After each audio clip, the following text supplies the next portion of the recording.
Hello YouTube. It's been a little while since my last video. I made a video a little while before showing some of the bits and bobs I picked up over Christmas.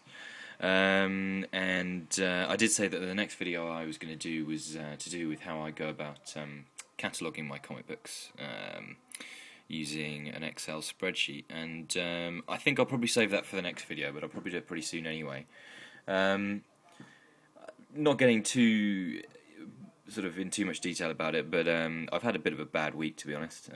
Just some personal stuff's happened, and I've spent all week really, as you do in these things, spending time with friends and family, and being, keeping myself busy and out and about and things. And I wanted to make a quick point about one of the nice things about having a hobby like comic book collecting or anything like that, really.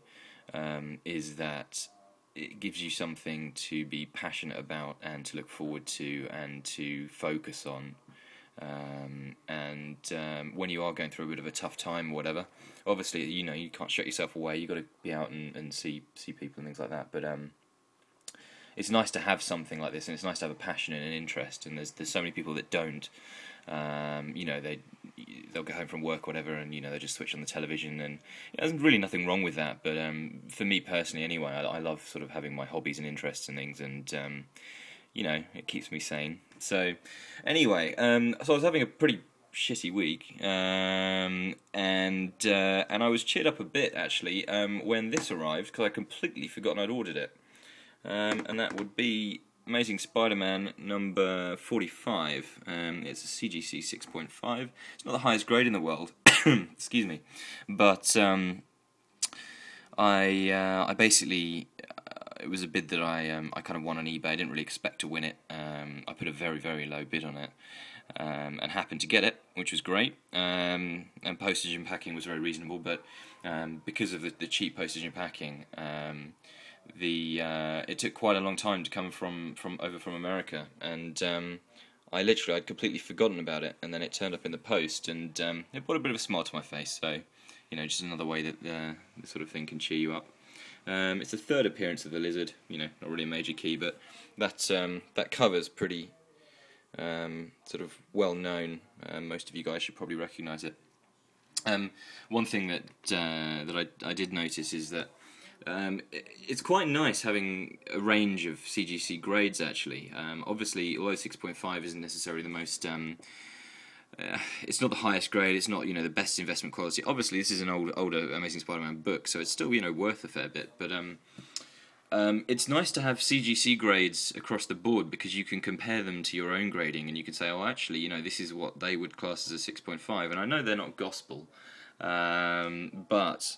and the camera's going to struggle to pick this up, but there's some fairly heavy sort of spine splits and colour breaking sort of spine wear along here, and it's made me kind of possibly re-evaluate the way I would go about grading certain books. And I'm not going to say I'm going to go through all my books and kind of regrade everything, but it might be worth the ones where I've been kind of borderline before. I think I always grade conservatively, but someone actually put a excuse me for not remembering their YouTube name, but they put a comment on my comic book grading video where they said that they were fairly new to the hobby, but as far as they knew, I was being a bit harsh as far as spine wear was concerned.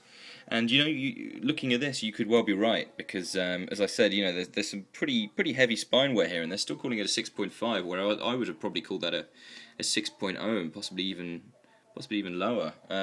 So I will probably go back and have a look at some of those books that I've been a little bit sort of borderline on. And it's all a learning process. So that turned up, which was obviously nice. And it did make me notice another thing as well, which is basically these are my CGC Amazing Spider-Man books. One thing I've noticed is that every single one of them, and I don't know if this has happened purely because they're the ones that catch my eye or it's just completely fluke. If you notice the colours red and yellow, obviously red because it's Amazing Spider-Man, but they all have loads of yellow as a dominant colour across them. all red and yellow, which, you know, is an interesting thing I noticed. I wonder if that's because I'm particularly, you know, they stick out to me when they're on eBay and whatever, and I tend to get drawn to them. Anyway, just a little point, but this is just a quick video really, just to sort of let you know where I've been and what I've been up to, and let you know that there'll be more videos on the way. But in any case, if you could check out the rest of my videos, post your comments below, and subscribe to my channel, that'd be great. I also recommend 123 Comics, excuse me, Comics Man, and 74 Susu. Those two guys make fantastic videos that are on a sort of a similar subject, and you know, we're all one big happy family on YouTube with comics. So anyway, take care guys, and I'll see you soon.